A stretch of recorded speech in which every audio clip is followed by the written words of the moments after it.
Hello, and welcome back to another episode of Armchair Pundits. Today, we'll be discussing the second part of the Premier League fixtures from Game Week 21, which happened at the weekend. Today, you just got me and James. So, James, how you doing, mate? I'm good, bro. I'm good. Enjoyed the weekend. Nice time with family. Nigeria winning. Liverpool winning. What more can you Yeah, ask for? doubly good weekend for you. No games for my team, so we'll just move straight on to Bournemouth versus Liverpool. So, how are you feeling after that initial terrible start to the game? How are you feeling about the performance at the end? You know what? Liverpool, I've said this for years, or we've been in for doing for almost 2 years now. So for months and a bit and over a year. Liverpool, when we have a break, it's like we need a reset. We always come back sluggish. And usually, unfortunately for us, we usually have a tougher team than Bournemouth. So, the fact that, to be fair, Bournemouth were the informed team in the league, but they're not a team that we should really be struggling with. And they put us under pressure. And we once the cobwebs got blown away, there was only one winner in the end after in the second half. So was I worried? No, but I was a bit frustrated that we just didn't come out Well, yeah, firing I mean, the first because half, I think it was the lowest combined XG. I think it's zero point 0.2 goals between the two of you. So it seemed like yeah. obviously there was a lot of huffing and puffing, but no one was really creating any clear cut chances. So what is it that Klopp really changed to make such a difference to the second half? Because it was a complete turnaround. Well, it's the system really. So we started with Nunez on the left, with Jota through the middle and Diaz at wide right, which worked in a previous game, worked really well. But he said openly in a press conference that we was too static on the left hand side. Joe Gomez was more defensive, and Nunez was just waiting for the ball. Wasn't being proactive. So once he realised in the second half, at half time, they changed it up, and I think we scored after 4 minutes, and it was a nice goal.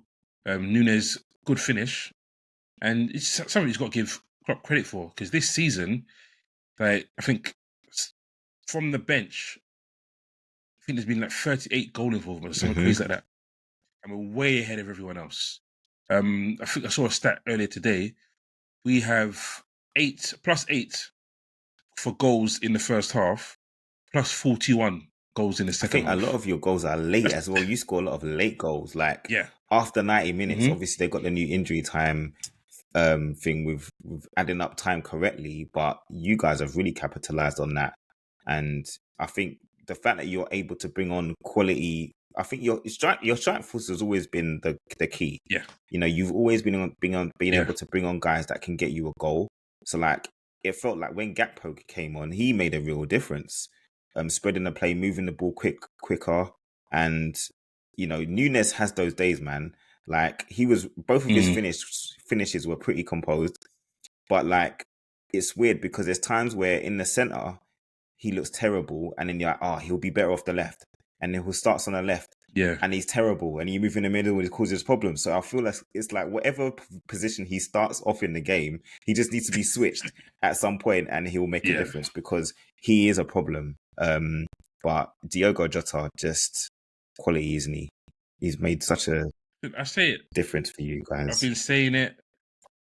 Jota is so important. I said it after the Man United game. If we had Jota, we win that game. I said it again after the Arsenal game. If we had Jota, we win that game. And then we go to the Emirates and we have Jota and we win the game. He's just such a clinical finisher. And having said that, giving Nunes his credit, he had 3 shots, 3 on target, Hmm. 2 goals. He was actually Hmm. clinical. But in general, Jota's just so clinical. And I'm always confident if he's in the squad that we can win a game, or we're not going to lose a game.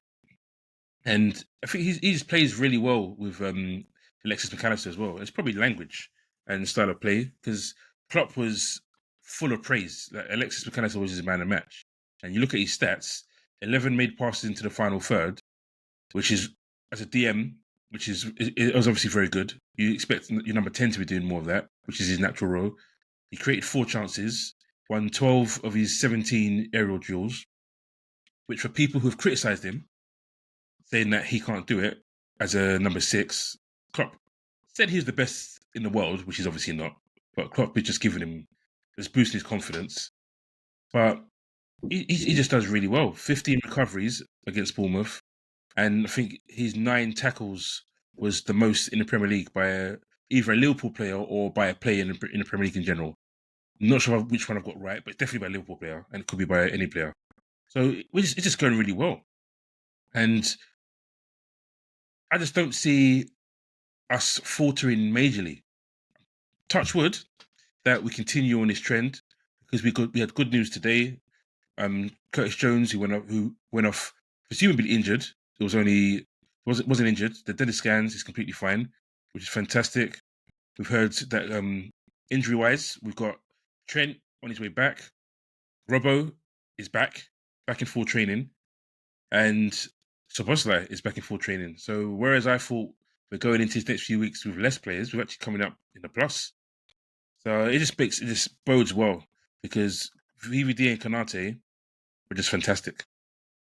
Since the turn of the year, since the start of December, they've been immense. I mean, that really is the first choice partnership, though, from a domination point perspective. Yeah. Like, I think Matip and Van Dijk have been in the past that sort of the most trusted combination. You've got you've got Van Dijk and Matip's good on the ball, but you always feel with Matip like he's capable of doing a madness out of nowhere when, for the most part, he's normally, so composed, but he will have a moment of madness. Yeah. With Konate and VVD, you just don't feel like anyone can do them for pace or power, because they're so dominant in the air and along the ground as well. And Exactly. Your defense is the best in the league, which you've had you've had a lot of criticism in the past, especially in the last couple of seasons, about your defense. But this season, I don't really think anyone can really send for Liverpool, because you've really improved in that area. And considering the injuries you've had at fullback, I think it's even more impressive the start that you guys have had in the back line. So have to give credit where credit's due. Yeah. So third choice left back and third choice right back. if you're being completely honest, it's a 4-0 victory away from home. And we're talking about Alexis, who's been, having the brunt of a lot of criticism from Liverpool fans even, about how he's played out of position in a new role in the new team. He's come for a lot of criticism, but to me, it's a big change. And the fact that you have the best defensive record in the league, you can't rely on the back line alone. The midfield must be doing something right, because they're protecting the back line. So I think it's been impressive the way you guys have started, and it's going to be a really, really tight race this year, I think, between yourselves and City again. And we'll see whether the rest of the pack can stay with you. It's one defeat in our last 32 games, which is just ridiculous. And let's be honest, that one defeat has an asterisk. Has a massive asterisk on it. I don't care, mate. so it's good. It's good, but it's not a Liverpool game if there isn't VAR controversies at the moment. And not being funny, how we didn't get a penalty for Jota. 1-0, and it could have been a big point in the game. Obviously, we go on to win the game 4-0, but I just don't see how it's just clear cut. He's running into the box. Someone sticks his leg out and trips him up. I don't think you can see a clearer penalty anywhere, and it wasn't even checked because it was inside the box. So it's not even a case where they could have said, "Oh, you know what? It's outside the box, so we can't give a penalty. You don't give free kicks." I think the collision literally took place on the line. Literally on the line. Exactly. So I was surprised, and I think you were saying before, offline, you were saying that you didn't understand why there wasn't more coverage on it, and I tell you why there wasn't. It was literally just because you won 4-0. Because had it have been a different game, had you drawn the game or lost the game, I guarantee you there would have been more on it, and Klopp would have definitely made more of it. There was a couple of other decisions that Klopp wasn't too happy about. The is it Justin Kluivert tackle? Was it Jones? No, it wasn't on Jones. Who was it? Oh no, on Diaz. On Diaz. Yeah, on Diaz. That's a leg breaker, bro. Yeah, it's similar to the one Or at least ankle breakable. Yeah, it was bad. You can see. I don't feel that there was any intent and the speed of it, but like nowadays that doesn't matter. If you connecting up to a player's limbs in a dangerous way, you're gonna get a red nowadays. So I was surprised there wasn't more made of that as well. I think it's one of those ones where a lot of pundits have been 50-50 on it. And you realise it's a lot of the older pundits that are like, I'm happy with that. He's mistimed it. Da, da, da, da. But nothing happened. That's what is the worst thing. It wasn't even a free kick. So it's like he didn't even get a yellow card. And obviously, because I'm assuming because they didn't think it was a red card, you can't go back and give somebody a yellow No, card. I think it just carries on. But if he had broken his leg, they would have given a red card. Because we've 100%. seen that. If he breaks We've his leg, seen that even before VAR. We saw it with Son. His one wasn't supposed to be a red card for the leg break on and is it Anel Gomez? Not Anel Gomez. It was Andre Gomez or Andre Gomez. That's it for Everton. Yeah. That wasn't a red card and ended up getting rescinded. But you seen them given for just the fact that the players now got a broken leg. We're gonna have to give you a red card. But I feel like the refs are sometimes leaving it for VR to make a decision. But clearly, if they're in communication, then he would have told them, "I've seen it and I thought it was fine," and that's the reason why they haven't changed it. Do you know who was on VAR? Well, the Liverpool hater. You probably don't know his name, but I've mentioned his name on here a few times. Paul Tierney, the guy that Klopp got banned for publicly criticising. And lo and behold, you have a penalty that should have gone to VAR, which is no penalty, and you have a red card that should have gone to VAR that was no red card. I mean, not being funny. It's getting to a point where this guy shouldn't be on our games. That's how it seems. But they never. That's how it seems. It's not the first time. With referees, like referees in the past have had, and not just in football, in other sports, we've seen that certain referees have favoured and gone against certain teams, and they still get chosen because I don't know, man. There's a limited amount of refs, I guess, but you know they always get chosen. So I don't think you can just say, he's not doing no more Liverpool games. That's it. Well, the thing is, the joke is, I think it happened. No, for a little while, but not for a whole season. Yeah, it happened for a little while. A guy got taken off Liverpool games after the Tottenham game, innit? The guy got taken off the Liverpool games. I think he got banned for a couple weeks. Yeah, I don't think it was just Liverpool games. Couple weeks, then it was back. So, yeah, true that. But I think it was. I think it's a case where it might have come back and bite us. Whereas we've now angered referees where they maybe, if there's 50-50s, they naturally, not on purpose, they made it naturally just think, nah. I think. But hopefully it's not the managers. That's questioning their integrity. I mean, I think managers obviously are always being called out for being moany, but I think Klopp is near the top of the list, and I'm sure in the referees' room, they're probably saying that he's always the one that's gonna be onto us because he to be fair, a lot of decisions have gone against you like that, but then you've also had some favourable ones as well. So yeah, listen, I'm not going to be biased. I think it was Liverpool-Everton where Van Dijk had a high one on one of their players, and it wasn't a red card. But my point is, it's not only us. Van Dijk probably should have got a red card for that because Jones got a red card, and that one should have been a red card as well for Justin Kluivert. But anyway, I've spoken enough about Liverpool. We'll move on. We've got to move on to the Gunners. Arsenal getting a big win against a very, very poor Palace team. A very uncharacteristically poor. Can't say the word exactly. Characteristically poor defeat, 5-0. Very, very big defeat for Palace. But credit to Arsenal.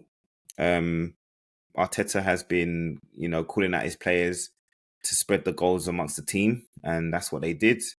So, what did you think? What did you make of the performance and how they've responded to, I guess, a little bit of a drop in form over the last few weeks? It was a perfect opponent to play after 3 defeats in a row. After some fans calling for the manager out, I think it's just completely ridiculous. I mean, No, for Pardon? Arteta. Yeah, bruv. There were Arsenal Wow. fans calling for Arteta to be sacked Wow, wow, wow. because there was 3 games in a row and they're out the FA Cup. And it wasn't one or two. There's prominent podcasts where the guys openly talking for 10 minutes why he should be sacked, why he was never the right guy in the first place, etc. And it's just now it's delaying the inevitable. Wow. But obviously, I don't agree. I think he's doing a very, very good job. It's not like he's only got. It's not like he hasn't got 2 of the best managers in Premier League history to go up against. Oh. I mean, he still is. They are 2 of the best. So, I'm not saying okay, the 2 best. 2 of the, yeah. No, not the 2 best, because obviously the best is Alex Ferguson, and Arsene Wenger's up there as well. So you look at the top 5. These 2 are probably top 5, top 6. Yeah, I'd agree. Because obviously, so I'd agree. But in terms of the performance, it's exactly what they needed. They needed goals from Martinelli. They got 2 goals from Martinelli, amazingly doubling his league season tally. I don't know how he's got to January. He got 2 goals. That's just outrageous. But Arsenal, where you have to give them credit, and I don't know the guy's name, which is really bad. I'm making a point. I don't know the guy's name, but their set piece coach, they were showing it where every time they have a set piece, whether it's for or against, he comes to the front of the technical area and just stands there watching like it's some meerkat. But but it's positive because it's a string to their bow. Where the attackers are not scoring, they're getting goals from those guys, and they're just 2 goals away, 2 headed goals away from the tally of 12 last season. Yeah, it's impressive. Only in January. I mean, I'm pretty sure pieces are what, like 35% of goals in general in across the whole of a season anyway. So it shows you how important they are. And if you're not gonna get, if you're not gonna have a 25 goal striker in your team, then you need to get goals from set pieces, especially as the likelihood of you getting, between 5 and 10 corners a game, between 5 and 10 free kicks a game. You put in a good delivery, then anything can happen in the box. You see it time and time again. So Gabriel, was involved in 2. I think he got credited with both goals. I'm not sure. No. In the end, it's a okay. goal. I was upset. So he got an assist, a goal and assist. Yeah. Missed up FPL, man. FPL, let's not talk about it right now. But yeah, no. Fair play to Arsenal. They needed to respond, and they did. Palace, not sure what's going on with them at the moment. I think Roy Hodgson was a backward step. We know that. He got them safe, but I really feel like they need a succession plan now, because his style of play just doesn't suit the Premier League anymore. And I think if you're looking to survive, fine, it can work. But they've got too much talent in their team to continue to play that way. I think they do need to be a little bit more progressive and try to find a way to balance it out. Because obviously under Vieira, they were playing really, really good football, but they weren't getting results. Then Roy comes in and he kind of didn't adapt. He didn't completely go back to his old boring sit back and contain. He let it flow. He kind of let it flow, but then still allowed them to have a defensive shape that gave them some stability. But this season, it's like they've gone backwards again. And bruv, I'll be honest. Sorry to cut you. I think that it was like a mirage, because Vieira had the worst set of games anyone could ask for. Then he got sacked. And the first game that Hodgson got was pure games that they could actually win. Yeah. And it was almost like it gave them confidence. They won the first one, won the second one. I honestly thought that if they'd given it to Vieira, he probably would have survived. And Crystal Palace's mistake was you brought the guy to firefight, you've done the job. Bring someone else in. He shouldn't have carried on this season. They should have brought someone else in the summer to continue it, because he's reverted to mean. And this is what Roy Hodgson is, what they're seeing right now. And unfortunately, he said it himself, he's fed up of football. When he leaves, he's not going to miss anything. So when you've got a manager saying that, that's not just someone disheartened by a performance. That's someone that's disheartened by football in general. in my opinion. What are you talking about? The And I response think that's during showing. after that Liverpool game was like, yeah, Yeah. the straw that broke the It's, camel's back, really, because the results haven't picked up. I think he may have had a decent result against the next week. Sorry, tell a lie. The next week, the players, not him, the players stood up because obviously they saw it and they stood up to be mhm. counted for. But it's easy to stand up against Man City. They got a good result, but it sounds silly, but sometimes it's easier to Yeah, do that against in that game a team where you're because you're not yeah, expected to do exactly. anything. It's you want to put up a good performance against the best sides at times, and that's your final. That's your final. Being able to Yeah, beat one of the top teams or get points against the top teams. So I hear you. and stats wise, this is not just under obviously Hodgson. Crystal Palace have won one of their last 18 away derbies. Yes, mad. London. Yeah, obviously it's derby. It's a Hmm. London derby. Four defeats, four draws, five losses, and I think it was West Ham was the last one they won, and I think that was in. If I can get this up, 2022, November 2022. Boy, That was the last time they won. So it's crazy. they're in trouble. But going back to They're in Arsenal, yeah, trouble. yeah, I think they might They're in be. trouble. Would you? You've got two managers out there. What's his name was at the stadium, ex Chelsea Brighton manager. How can I forget Game his Potter. name? Potter was there, which had the people talking. Could he be next to take over? Is it time for Potter? Is it too small a job for him, or do you go for the ex Nottingham Forest manager that's got sacked, who Doogie Freeman really likes apparently? If Crystal Palace are prepared, if Potter is prepared to go back down to that level, because he Level, Brighton are better than Crystal Palace, right now, yeah, and had been prior to and where he where left he them, left yeah, where them. he left them, If he's prepared to go back to that level, I think it will be a great appointment for Crystal Palace. I think it really, really would, because I think part of the success at Brighton was because the back line of Brighton was pretty solid, and they just needed someone to be able to come in and make them more progressive. Because under Chris Hughton, they were just literally surviving by the skin of their teeth, and then he kind of made them more progressive, and gradually, they became a better team. I think with Palace, it's the same. They've got a really, really good back line. They've got a good set of talented young attackers to begin to start off with. I think they do need a decent striker, because I'll be honest, the strikers that they've brought in on paper, yeah, their previous clubs, they've looked like they could get you a goal. Like I think Odsonne Edouard was brilliant for yeah, Celtic, you know, goal yeah, scoring wise, but he's had really, really patchy form in the Premier League, spells, where he's yeah, maybe got 3 or 4 goals in the space of a few games, and then he won't score for weeks. Always had injuries. So um talk of Nketiah perhaps, I being on mean, the if hit list. Nketiah wants to get more game time and be that number one striker, then I think Palace is the kind of team that he would need to go to. But yeah, I think he would be a good shout for them, and they need a change. They really do. So Cooper, nah. I think he did really, really no, well with Nottingham Forest and with Swansea previously. But if out of the two you're saying which one would I choose, it's definitely Graham Potter. But it might be too soon for Steve Cooper after the whirlwind couple of no years that he's Forest. had at Forest. I think he could do with a little break before taking the Palace job. So we'll see. You were going to say something about Arsenal, and I interrupted you. Yeah, it was.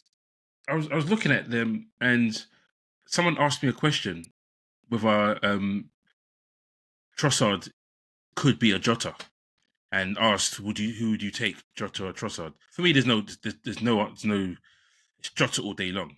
But then you look at Trossard, and sometimes I think to myself, obviously I'm not an Arsenal fan, but I think, do they use him enough? I looked at his stats, and this season he's been directly involved in 11 goals in 14 starts for Arsenal in all competitions at the Emirates. For scoring 4 and providing 7 assists.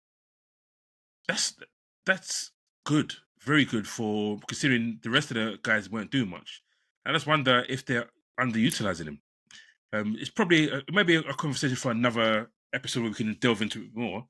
But I'm wondering whether they need to use I him think they more. do, and I think Arsenal fans were really happy with the Trossard signing when they signed him. I think it was last January, in fact, wasn't it? Yeah, it was. He was actually key to a lot of goals that they got last season, and for me, he's been the same this season. I think he's been underused because he doesn't have that same pace and directness in his play. He's a different type of player to Martinelli and Saka. He can't play as Hmm. the number 9, really. That's not his role, even trying to play a false 9. He did it okay last It year, was though. okay, Every now and but again. for me, he is at his best when he's playing off of a striker or off of a front man. Mm. So realistically, I feel like he should have played more than Martinelli this season, um, in that Mm. position. But he doesn't offer the same directness or opening up the wide areas as Martinelli does. But in terms of, I think he is Arsenal's Jota in a sense of how important he is to change a game and Mm. to get involved. I think if you're asking who's better, I think Jota is definitely a better goal scorer. And if I had the choice out of the two, I'll probably pick Jota. But I do see the qualities that Trossard brings, and the fact that you've seen how many goal involvements he's had in the limited Mm. amount of game time that he's had in comparison to some of the other strikers at Arsenal, or forward players at Arsenal. I think it's quite a surprise that he hasn't played more. But I feel like he probably will have a big part to play in the rest of the season, especially as we're now coming into Mm. the business end. Arsenal are still right there, 5 points behind. So there's still a long way to go. Everyone's still got to play each other again, pretty much. Yeah. So yeah, man, I think he'll be important for them for sure. Okay. Well, as you said, this was a short weekend anyway. So the last two fixtures, Tony. We'll Yeah, talk we'll talk Tony, Tony, but obviously we had Brighton Wolves dead 0-0 game. which was Sheffield actually United, really good for us because they both could have yes, closed the gap on us because at the moment we're fifth. But yeah, that 0-0 draw helped us a lot. Brighton and Wolves and West Ham also drawing with Sheffield United. but the penalties, right? You know what it is, yeah? I'm actually opposite to you because we spoke about this yesterday, and you said, "How is that not a penalty?" And I went back and watched it again, and there is a semblance of um, Bowen grabbing the defender and then leaning back, which makes it look more of a foul. And maybe that's what got So me because I did see that yeah, upon further inspection. But at the same time, I don't know, man. it's a Yeah, hard one. it But reminded then if me we're both saying I of the don't one know. that Haaland got against Chelsea. It reminded me of that.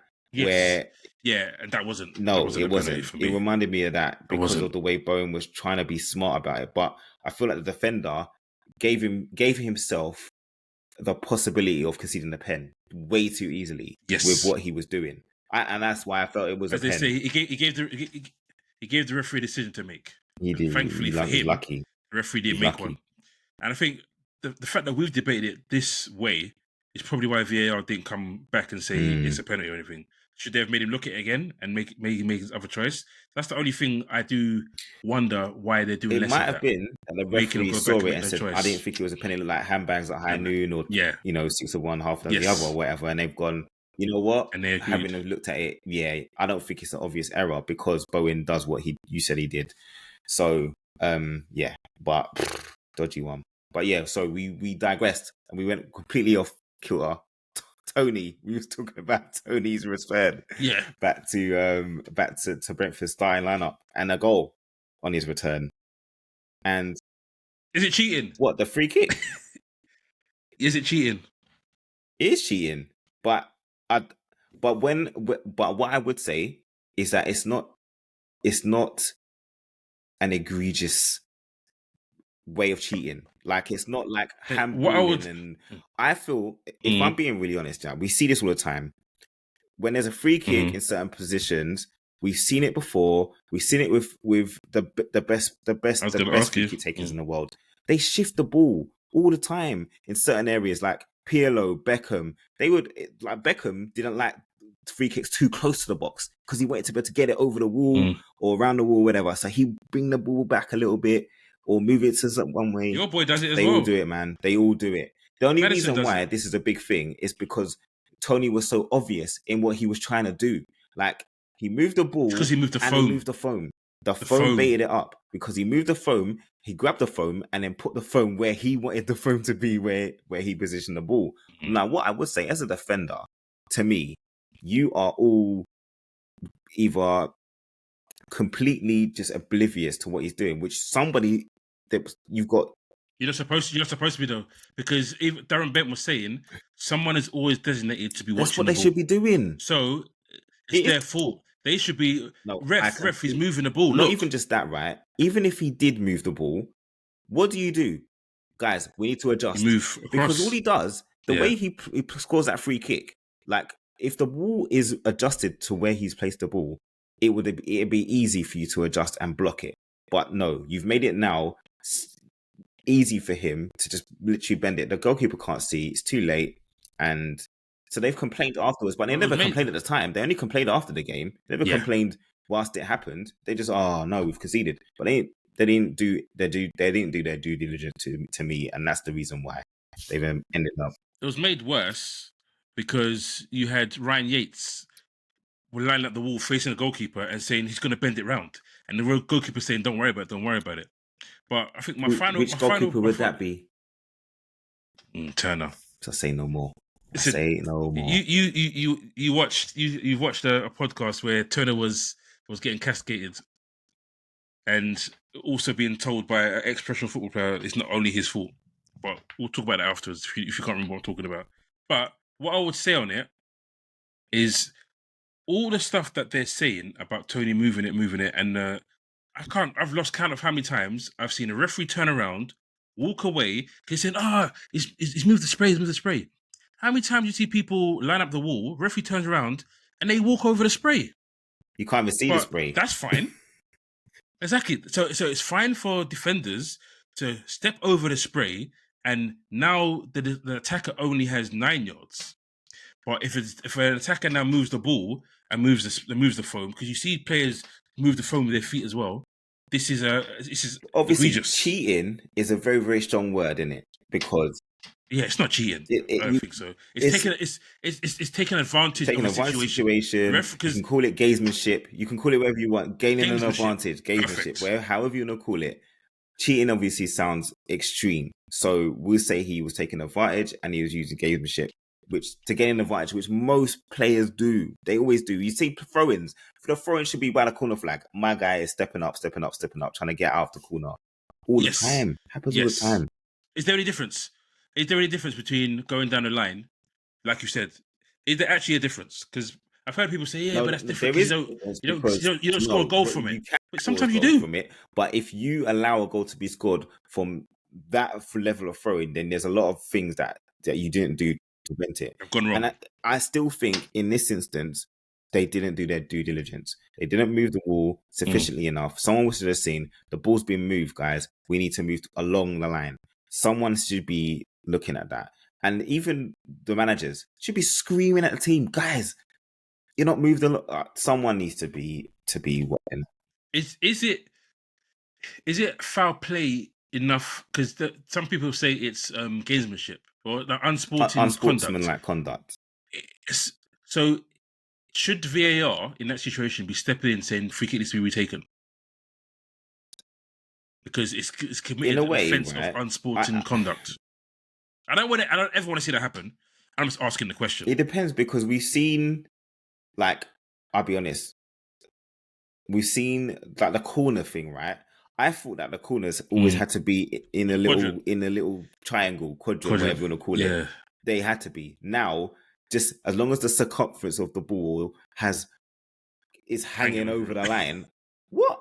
I didn't know that was a rule. Didn't know that. And then all of a sudden, everyone started doing it to gain an advantage. And then they was like, oh, no, it's fine. You can do that now. But if the ball is not on a penalty spot, that will be retaken. So I don't know where you draw the line. Where's the line drawn?